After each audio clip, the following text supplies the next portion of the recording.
오늘 하나님 말씀 보도록 하겠습니다. 에베소서 5장 22절부터 33절 말씀입니다. 저와 함께 한 구절씩 교독하도록 하겠습니다. 제가 먼저 읽습니다. 아내들이여 자기 남편에게 복종하기를 주께 하듯 하라.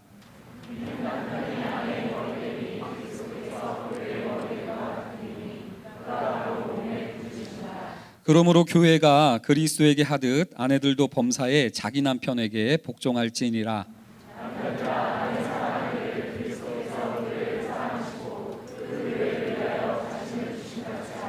이는 곧 물로 씻어 말씀으로 깨끗하게 하사 거룩하게 하시고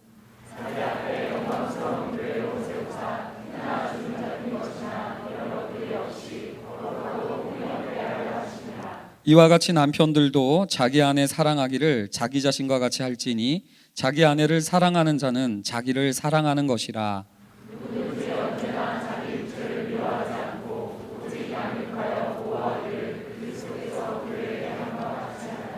우리는 그 몸의 지체임이라.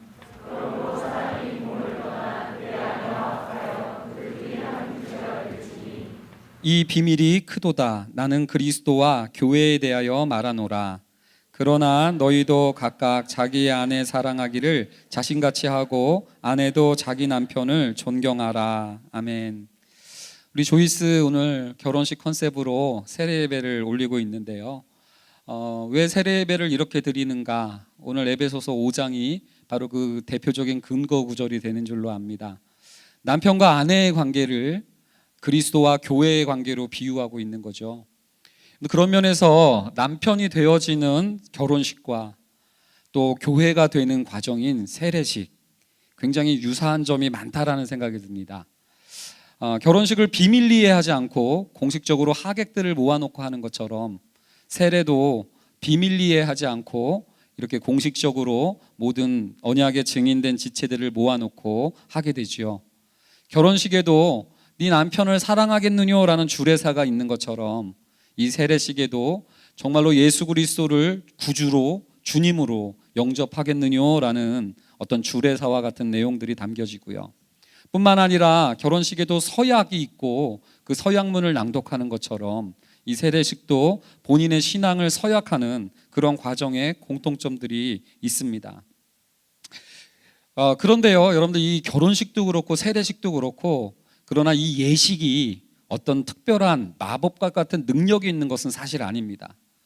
이 예식이 진정성이 담겨있지 않은 예식이라면, 진정성이 담겨있지 않은 결혼이라면 여러분들 그 결혼식이 아무리 화려하다 할지라도 아무것도 아닌 것처럼 오늘 세례받았던 우리들의 세례와 또 오늘 세례받고 있는 이 세례자들의 세례식이 진정성이 담겨있지 않는다면 이 세례식은 사실 무의미한 시간이 될지도 모릅니다. 자, 그런 면에서 이미 세례받으셨던 분들은 오늘 예배를 통해서 나의 세례받음에 정말로 진정성이 담겨 있었을까? 그리고 오늘 세례받는 지체들도 나의 지금 세례식이 진정성을 준비한 세례식일지를 한번 생각해 봤으면 좋겠습니다. 말을 유창하게 하고 감동하는 언변을 뛰어난 언변으로 화술로 어떤 자매들의 마음을 홀리는 형제가 있습니다. 그러나 그 마음에 진정성이 없다면 우리는 그 사람을 제비라 부르죠. 또 반대로 화려한 언변이도 없고 뭐라고 얘기할지도 잘 모르겠지만 정말로 그 마음에 진정성이 있다면 여러분들 그러한 것들이 겉으로 보여지는 것들은 허술해 보인다 할지라도 그는 내 사랑이 될 만한 형제이고 자매인 줄로 믿습니다. 여러분들 우리가 세례식을 준비하면서 나의 세례받음과 성도됨의 진정성을 어떻게 알아내는가? 첫 번째는 여러분들 한결같음이에요. 여러분 제가 동거와 세례 결혼의 차이를 늘 반복해서 얘기하는 게 뭡니까? 동거는 계속해서 고르려고 하는 거예요. 더 좋은 짝이 있겠지. 어떻게 살아보지도 않고 결혼해요? 그러면서 계속 평가를 반복하면서 더 좋은 짝이 있을 거예요 하면서 관계를 맺지만 심지어는 결혼식을 하면서도 또 더 좋은 짝이 있을 수 있는데라고 생각한다면 진정성 없는 결혼식입니다. 마찬가지로 우리 세례에도 다른 은혜, 다른 소망에 대한 여러분들 이러한 선택권과 평가가 굉장히 널브러져 있을 거예요. 그러나 우리가 결혼할 때는 선택을 그만두는 거죠. 이제 이 여자만 사랑하겠다는 겁니다. 아멘. 세례식도 마찬가지죠. 진정성은 비가 오나 눈이 오나 어려운 형편이나 환경이나 예수 그리스도만을 사랑하기로 결정하는 시간, 이 시간이 바로 세례식의 진정성이라는 생각이 들어요. 뿐만 아니라 두 번째 진정성이 있다면 다워지는 훈련입니다. 저는 목사가 됐어요. 어렵게 목사가 됐지만 여러분, 제가 목사 안수를 받아서 목사가 된 사람이죠. 그것도 어떤 식의 예식이 있었습니다. 목사 안수를 받아서 목사 된 사람에게 그 사람이 정말로 진정성이 있느냐는 뭐를 보면 알 수 있냐면, 목사 안수를 받고 목사가 된 다음에 가만히 있는 게 아니라 목사다워지기를 애쓰는 모습, 이게 여러분들 목사 안수의 진정성이라는 생각이 들어요. 결혼식의 진정성은 뭘까요? 결혼식을 한 다음에 그냥 끝나는 게 아니라 결혼식을 했으니까, 남편이 됐으니까 남편다워지려고 몸부림치는 모습, 이게 여러분들 결혼식의 진정성 아니겠습니까? 결혼을 한 남편이, 아니 내가 결혼을 했지만 나한테 남편 역할도 요구하는 거야? 이건 말이 안 되는 소리죠. 지금 내가 이렇게 얘기했더니 비웃는 무리들이 있었는데, 세례식 때 마찬가지로 우리가 그러고 있는 건 아닐까요? 교회다워지고 성도다워져야 되는 것에 애를 써야 되는 우리들인데, 이미 세례를 받아놓고 난 세례 받았으면 됐지 나한테 남편 역할을 또 하라고? 세례 받아놓고 남편다워지려고, 교회다워지려고, 성도다워지려고 하는 모습들이 사라졌다면, 여러분들 우리는 어쩌면 진정성을 잃어버린 세례식으로 여러분들 우리가 치르고 있는 것은 아닐까라는 생각이 듭니다. 그런 면에서 우리 옆에 분들에게 한번 물어봅시다. 이렇게 손을 딱 잡으면서 진정성, 이렇게 한번 여러분. 여러분들 그런데요, 아무리 이런 얘기를 해도 오늘 본문처럼 아내들이여 남편에게 순종하고 남편들이여 아내를 위해서 주님이 목숨을 주신 것처럼 죽어라, 이 본문이 결혼식 때 주례 본문으로 유명한 본문이고 사용을 하지만, 신랑 신부는 그 순간에 그래야지라고 생각을 하지만, 이 자리에 앉아서 듣는 결혼한 지 오래된 부부들이나 오래된 연인들은 그 설교를 들으면서 저건 너무 비현실적이다, 저거는 너무 이상적이다 라고 얘기를 하면서 이 설교에 대한 순종의 마음과 의지를 불태우지 않습니다. 왜 그럴까요, 여러분들? 우리가 왜 세례를 받으면서도 성도다워지려는 것을 멈추고, 우리가 왜 이 세례식을 매년 하면에도 불구하고 그 진정성을 담는 것을 멈추게 되는 까닭이 뭘까요?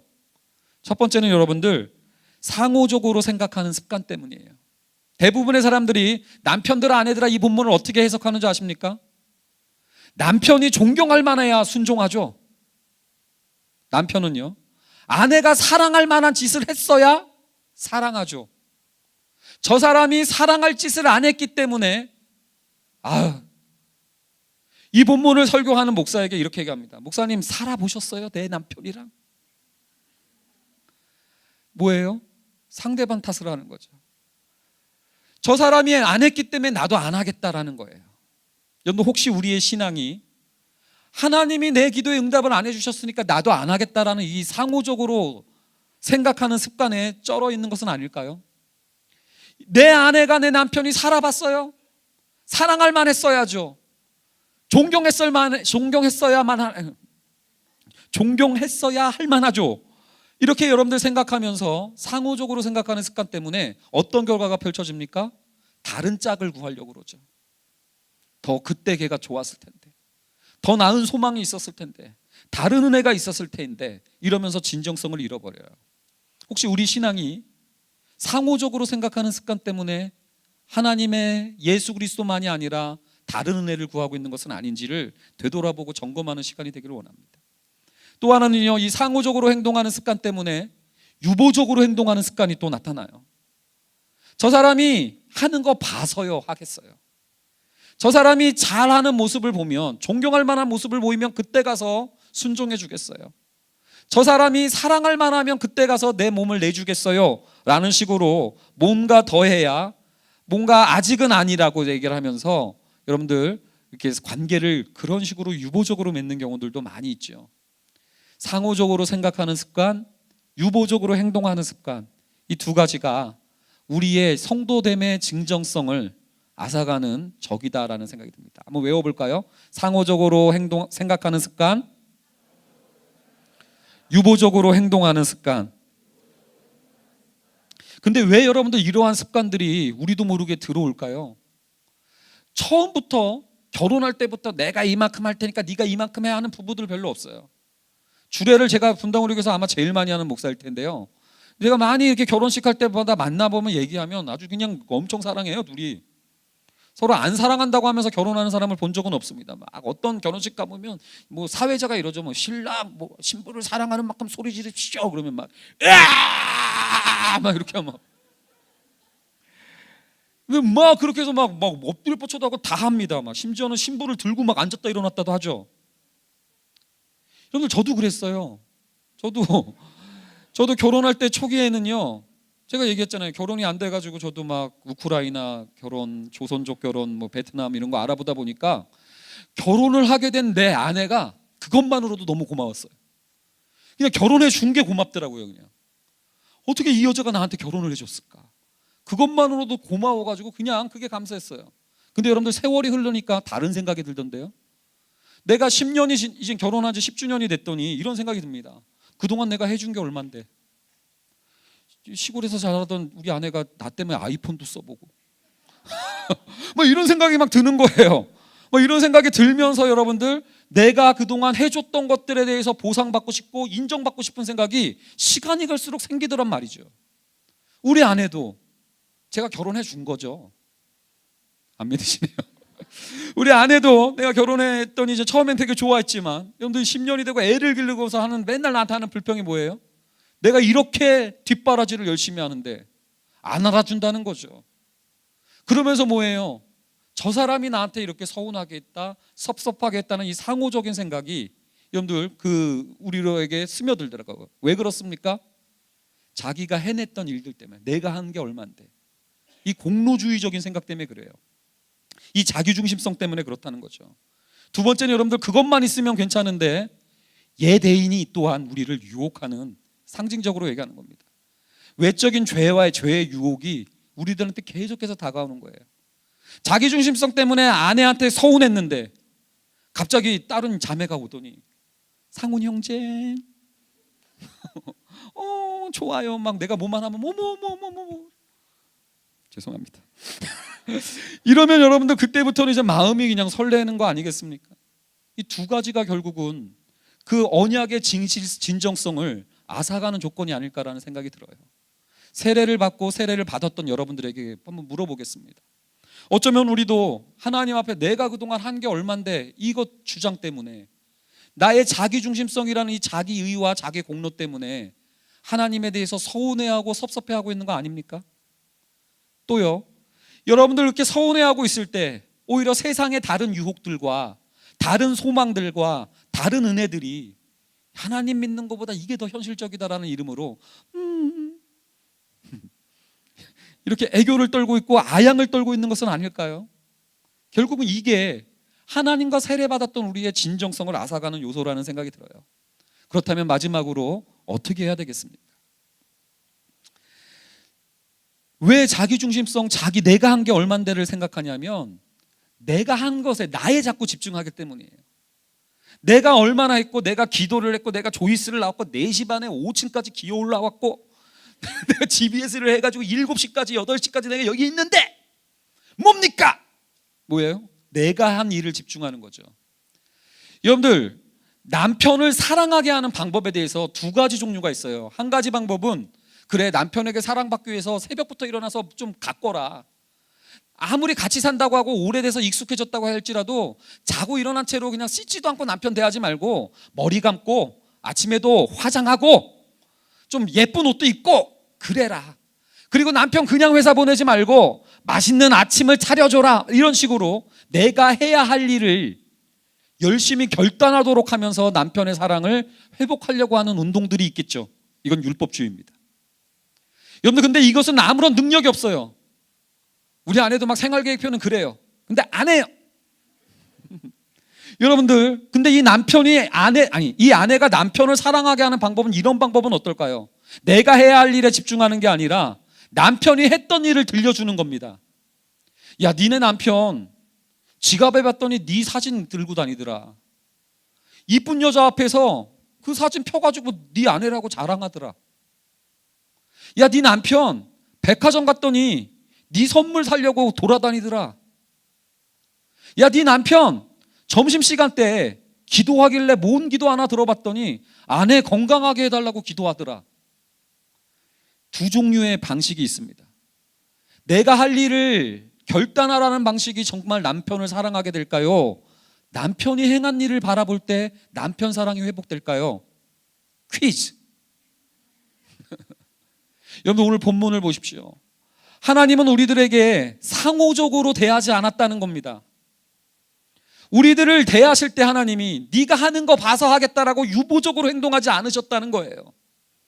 우리가 태어나서 그분에게 잘 보였기 때문에 우리를 언약의 파트너로 삼으려고 작정하셨던 게 아니라 창세 때부터 신실하게 흔들림 없이 우리와 관계 맺겠다고 작정하셨던 분이 바로 하나님 아버지셨어요.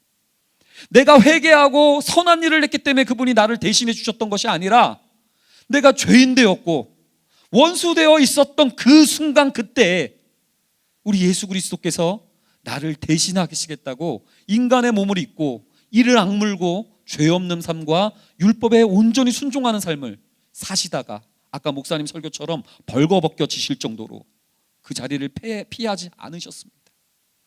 여러분들한테 하라는 게 아니에요.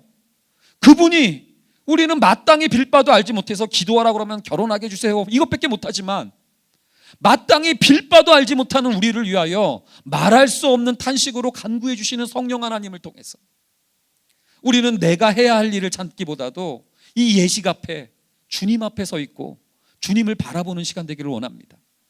나를 상호적으로 대하지 않으시고 그것 때문에 유보적으로 너가 나중에 저 준비된 다음에 복 줄게, 네가 더 성경을 많이 안 다음에 네가 더 훈련받은 다음에 그때 가서 복 줄게가 아니에요. 결혼하면 단번에 신랑입니다. 내 수준이 모자르다 할지라도 결혼하자마자 안방 들어갈 수 있어요. 세례는 그겁니다. 단번에 성도예요. 예수 그리스도의 은혜가 점점 주어지는 게 아니라고요. 유보적으로 주어지지 않습니다. 주님은 결코 우리를 그렇게 대하신 적이 없어요. 우리가 오해했죠.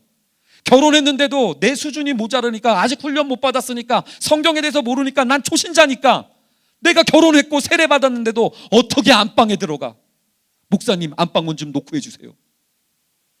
그리고 자기 혼자 신발장에서 잠들고 있는 거 아닙니까? 또 예대인이 우리를 유혹할 거예요. 죄라고 상징되는 이 예대인이 세례받은 우리들을 계속 유혹할 겁니다. 다른 소망으로, 다른 은혜로 우리를 유혹하겠습니다.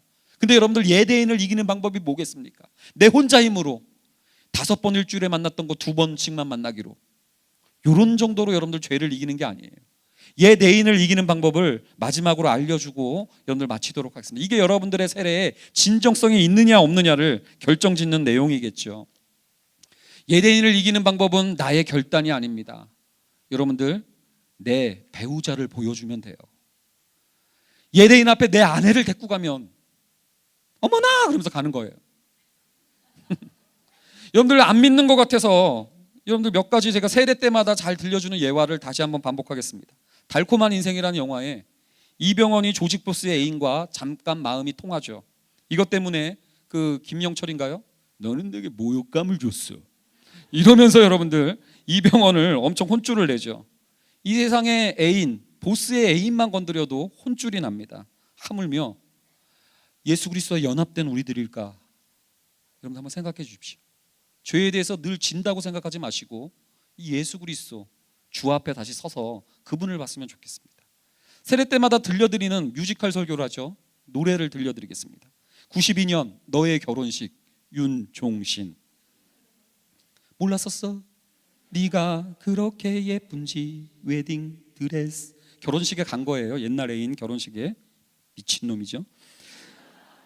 이해할게 너의 부모님 말씀을. 아마 부모님 반대 때문에 헤어진 것 같아요. 지금 보니 네 옆에 그 사람은 널 아마 행복하게 해줄 거야. 잘났어요 정말. 여기까지는 그래도 괜찮아요. 근데 이렇게 연결됩니다. 하지만, 뭘 하지만이에요. 넌 잊을 수 있니 그 맹세 마지막을 함께 하자고 울었잖아. 촛불을 켜고 무엇도 우리를 갈라놓을 순 없다고. 대박이죠. 남의 결혼식 와가지고 뭐 하는 짓입니까? 이게 완전 죄의 유혹이에요. 이 죄의 질퍽거림. 세상 그 누구보다 난 널 알잖아. 순결한 너의 비밀, 너의 꿈을 지랄하는 거죠. 나를 보지만 지금 네 모습에 우는 날 난 지키고 있을게. 촛불의 약속. 촛불 꺼야 됩니다. 괜찮아, 너는 잠시 잊어도 돼. 널 맡긴 거야. 이 세상은 잠시뿐인걸. 진짜 지랄입니다, 여러분들. 결혼식장에 와서 예대인이 이러고 있는 게 죄의 모습이에요, 반복적으로. 근데 여러분들 1년 뒤 이것을 어떻게 윤종신 씨가 물리치는지 아십니까? 1년 뒤에 오래전 그날이라는 노래를 윤종신 씨가 발표합니다. 교복을 벗고 처음으로 만났던 너, 그때가 너도 가끔 생각나니? 뭐가 그렇게도 좋았었는지 우리들만 있으면. 여기까지는 괜찮죠? 너의 새 남자친구 얘기를 들었지. 나 제대하기 얼마 전. 자매분들 이러지 마세요. 이해했던 만큼 미움도 커졌었지만. 그래서 뭐 이제 고무신 거꾸로 신어서 그럴 수 있죠. 근데요, 오늘 난 감사드렸어. 몇 해 지나 얼핏 너를 봤을 때 누군가 널 그토록 아름답게 지켜주고 있었음을. 여러분들 왜 마음을 접을 수 있었죠? 네 옆에 너를 아름답게 지켜주고 있는 누군가가 그렇게 서 있었음을 바라본 거죠. 그리고 지금 내 곁에 나만을 믿고 있는 한 여자와. 뭐예요? 죄는요, 예대인은 내 결단으로 이긴 게 아니라 내 옆에 나를 믿고 있는 한 여자, 그 배우자 때문에 이기는 줄로 믿습니다. 이 시간도 마찬가지입니다, 여러분들. 우리가 죄와 싸우는데 자꾸 지는 까닭이 뭡니까? 나 혼자 싸우려고 그래서 그래요. 세례를 받고 세례를 받으신 분들에게 다시 한번 촉구합니다. 죄는 예수 그리스도라는 새 신랑을 데리고 이기는 줄로 믿습니다. 그리고 그분이 나를 상호적으로 대하거나 찌질하게 유보적으로 대하시는 분이 아님을 자랑할 때 우리가 예대인을 이길 수 있는 힘이 나타나는 줄로 믿습니다. 여러분들은 세례의 진정성을 회복하셨으면 좋겠습니다. 예수 그리스도 말고 다른 은혜, 다른 소망을 구하며 여러분들의 그 세례식의 진정성 없었음을 보여주는 여러분들이 아니라 예수 그리스도의 신실하심 때문에 나도 신실함으로 진자리 마른 자리, 이거는 부모님 노래네요. 검은 머리 팥불이 될 때까지 여러분들 그분의 은혜 가운데 그분을 붙들고 죄와 피 흘리기까지 싸우시는 여러분들 되시기를 주님의 이름으로 축원드리는 바입니다.